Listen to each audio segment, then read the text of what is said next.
Don't forget to subscribe for regular video updates. Behind the scenes of Queen Elizabeth's happiest days. Once upon a time, Queen Elizabeth and Prince Philip enjoyed a blissful and carefree life.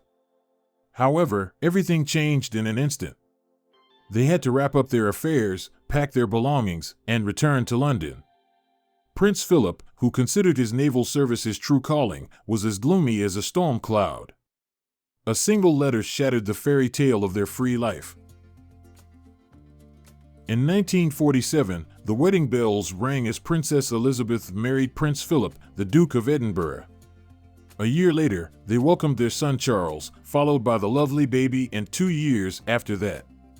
As a young mother, Elizabeth dreamed of raising her children in an atmosphere of happiness, love, and fairness, just as she had been brought up.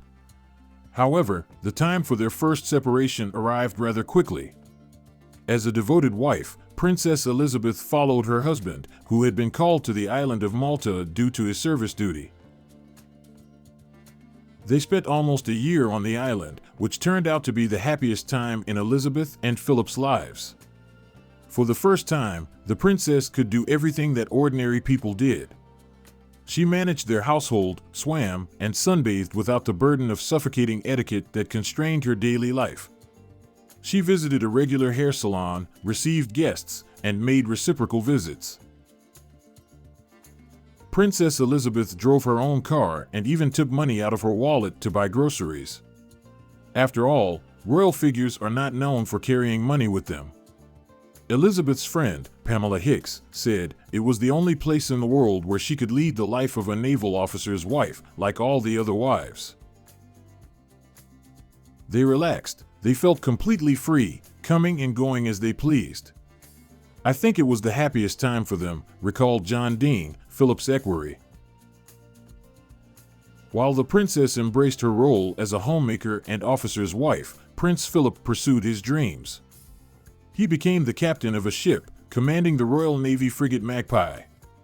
The young captain's talents were duly recognized, and his crew obediently followed his lead.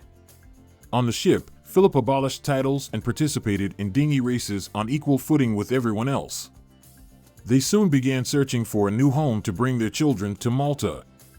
However, in May 1951, a telegram arrived from London, informing them of King George VI's deteriorating health. Princess Elizabeth and her husband had to leave their idyllic life in Malta and return to England to fulfill some of the king's duties. Now they settled in Clarence House, where Prince Philip bid farewell to his dream of a naval career, hanging his pristine naval officer uniform in the closet for good. His new project became renovating Clarence House, which was completed in record time. The old building was equipped with modern technology, telephones, an intercom system, and even a wardrobe system that dispensed the appropriate suit or shirt automatically. The Duke was deeply fascinated by technological innovations and wanted to implement them in the house to facilitate the daily life and work of the staff. For a while, the family managed to maintain the informal lifestyle they had come to love in Malta. They lived like ordinary people, with much less ceremony than some of the people I encountered outside the palace who were socially inferior to them, reminisced one of the footmen. They would have sausages and mashed potatoes at the table.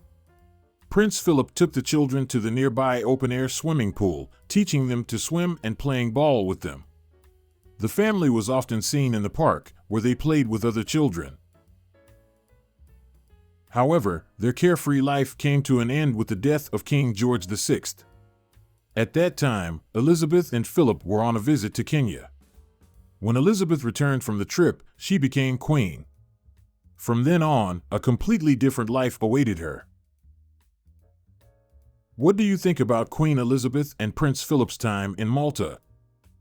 Did you find their story interesting? Let me know your thoughts in the comments below. And don't forget to subscribe to our YouTube channel for more captivating historical tales like this one.